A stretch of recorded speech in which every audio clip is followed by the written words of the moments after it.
Hey friends, this is Mel Rose, co-host of Astro Insights with Jennifer Rose, which you can catch right here on Sunday morning at 10 a.m. Central Standard Time to look at the week ahead in tarot and astrology. I am so glad you tuned in for this little update because, my friends, today is kind of a big deal. Saturn is meeting Neptune in the sky today. The beginning is here, my friends. This is exciting stuff. And there are a few things I want you to know about this. Okay, so Saturn is said to be meeting with perfection with Neptune in the skies this morning. That happened around 11 a.m. Central Standard Time. And it is a conjunction that happens once every 36 years. No, so a conjunction is where, from our perspective, these two planets appear to meet up in the sky. And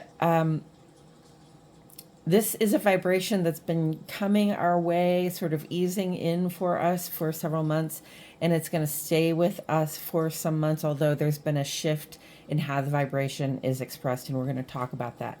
And never in recorded human history have we seen these two meet at this point called 0 degrees of Aries. Okay, so since human beings have been writing things down, this has not happened before. So if you're a sensitive person and something in the air feels brand new and a little hot, a little fiery, a little like the pace is picking up, yeah, you're right about that.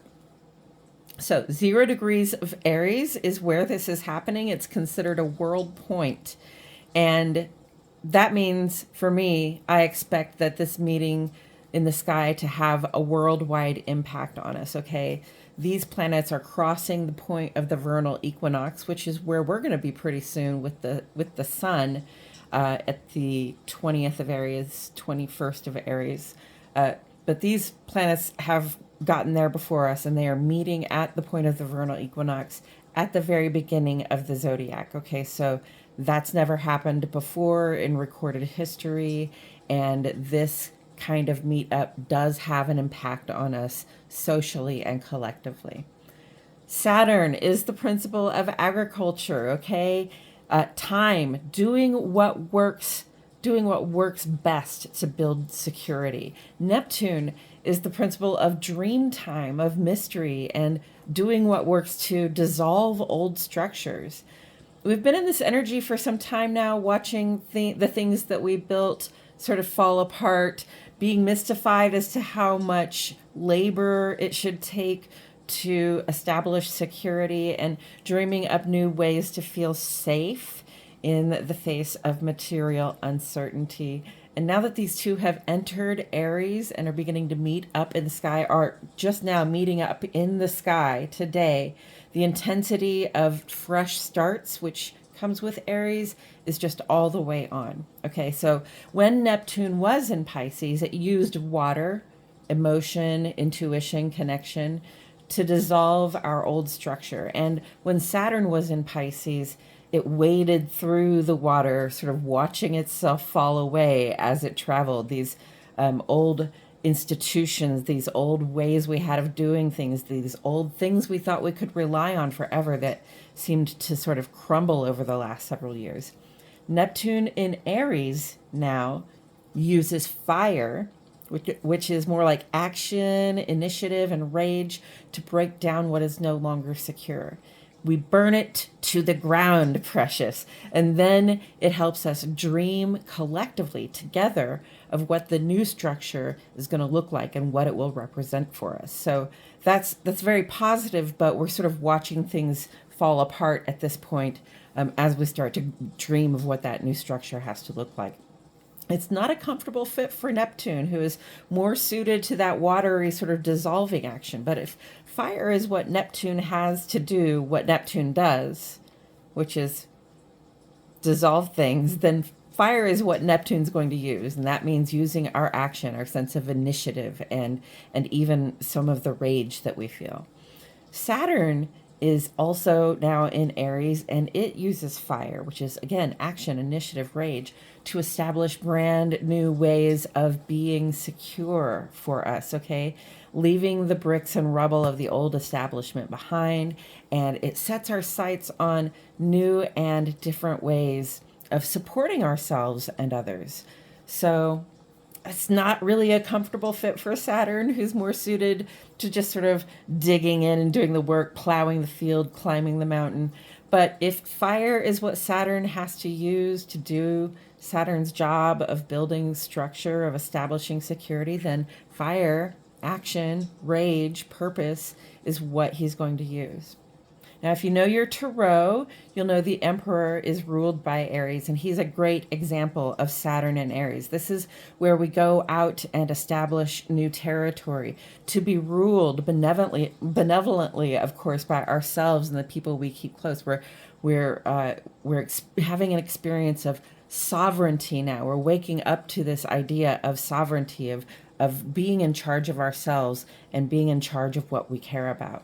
And in much the same way, the Chariot represents Neptune and Aries. It's about taking decisive action in the direction of what sets you alight spiritually.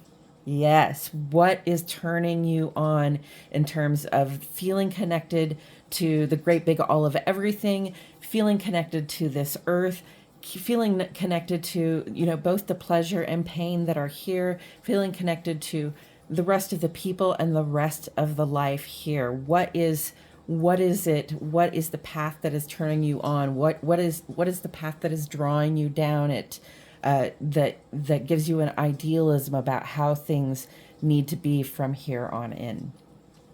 I predict a lot of dualistic mindsets in the coming months. I think a lot of us are about to notice that there are very few things left that are either or.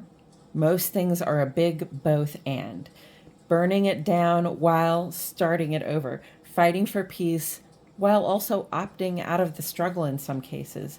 Cleaning up old messes amidst the chaos of new ones. Conjunctions like this are really not either negative or positive, but they are very intense. It's like the contents of these two planets are combined and under pressure.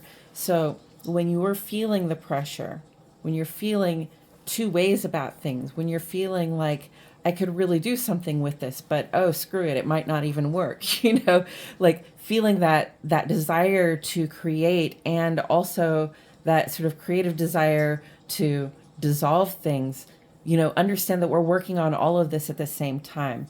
My guidance is put fear behind you and take the bold step forward, because in the coming years, action is rewarded. Risk-taking is rewarded in ways that worrying about things and working hard at them used to be rewarded, but now they are not.